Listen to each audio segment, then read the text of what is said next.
কত ভুল আপনি করেছেন, কত অন্যায় আপনি করেছেন, কত পাপ আপনার হয়েছে, কত মিথ্যা আপনি বলেছেন, কয় ওয়াক্ত নামাজ ছেড়েছেন, কয় লাখ টাকা ঘুষ খেয়েছেন, কত যৌতুক আপনি খেয়েছেন, কত মিথ্যা আপনি বলেছেন।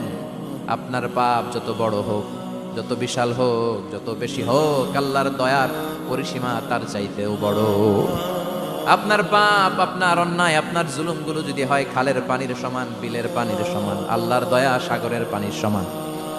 আপনার পাপ যদি হয় সাগরের পানির সমান, আল্লাহর দয়া মহাসাগরের পানির সমান। আপনার পাপ আর অন্যায় যদি হয় পাহাড়ের সমান, আল্লাহর দয়া আকাশের সমান। আপনার পাপ যদি হয় আকাশের সমান, আল্লাহর দয়া আরশের সমান।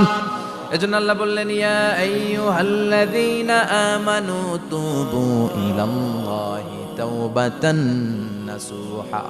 ও আমার গোলাম, তুই তোর নিজেরে যত বেশি ভালোবাসিস তার চেয়েও আমি তোরে বেশি ভালোবাসি। তোর বাবা মা তোরে যত বেশি ভালোবাসে তার চেয়েও আমাদেরকে বেশি ভালোবাসে কে? আল্লাহ বললেন, ভালোবাসারে তৈরি করার পরে আমি 100 টুকরা করলাম।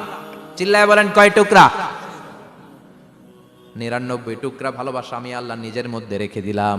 1 টুকরা ভালোবাসা গোটা বিশ্বের সবার মধ্যে আমি ভাগ করে দিলাম।